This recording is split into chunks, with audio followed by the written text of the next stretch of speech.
As soon as the tick came around, superhero parodies have become a dime a dozen. There's some real good ones, there's some real bad ones. But bottom line, the shtick has been done to death. So if you're gonna do it, you should have a really damn good angle. MegaMind sort of does. It's nothing really that new, it's the superhero, supervillain, and damsel in distress sort of taking on roles they wouldn't usually take on. So from a comedic standpoint, it doesn't really work that great, but from a dramatic standpoint, it actually has a few good moments. We have MegaMind, played by Will Ferrell. He's in the process of trying to destroy a superhero played by Brad Pitt, by kidnapping his lady, played by Tina Fey. All three of them have gone through this shtick dozens of times. The hero always wins, the villain's thrown in jail, and the damsel is always rescued.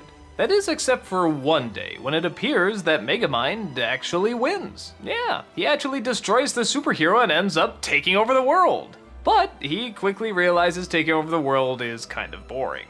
Now that he has it, he doesn't know what to do with it. He has all the power in the world, but nobody to love him. He doesn't know how to feel or what to do about it, so he gets in contact with Tina Fey again. She of course tries to stay away from him, but over time she starts to notice the true tragedy of the character. In fact, even a very bizarre sort of romance starts to form. That is, until MegaMind thinks he figures out what he needs. He tries to find an everyday schmo and give him superpowers, so that way he'll have an arch-nemesis yet again to fight. But the downside is the arch-nemesis actually doesn't want to do good, which forces MegaMind to ironically be the hero, and once again, having to save the damsel in distress. So if you're familiar with superhero knockoffs and parodies, a lot of this is pretty familiar. And it's not unfunny, it's just maybe a little too familiar. We've seen it over and over again.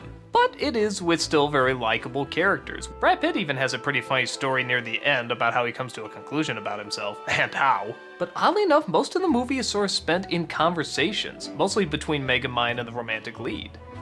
They're pretty good conversations. I'll admit, I probably would like a few more laughs out of this. I mean, I would like to see a comedy, but for these conversations they're having, it's not bad. I actually do end up caring for both of them, and am sort of curious where the relationship between the two of them is going to go. The action in the movie is good, but not as good as some other DreamWorks animation. The side characters get a few laughs, but not enough to take away focus from the main characters. I guess I really only have two major problems with it. One is, yes, I could have used a lot more jokes. I mean, it's a parody of superheroes. There's so much you can do with that, and people have done with that, and I don't know, I just sort of feel like we got Incredibles again.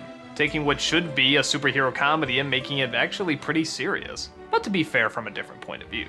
And the other thing is, I find it a little distracting that MegaMind becomes the hero becomes, well, okay, I won't give it away, but it's kind of the opposite. And the damsel becomes still the damsel. Yeah, that kind of bothered me. I mean, yeah, she goes through a change in that she sort of becomes interested in MegaMind, but come on, we're really gonna hang her off the tower again? We're really gonna do this whole shtick? You were doing so good in making her an interesting character, and then you just go marry Jane on our asses. Why couldn't she be the hero, and maybe the superhero the villain, and maybe MegaMind the person has to be saved? You know, some sort of switch up that made sense and equaled out. I don't know. To me, it just seemed like a big missed opportunity.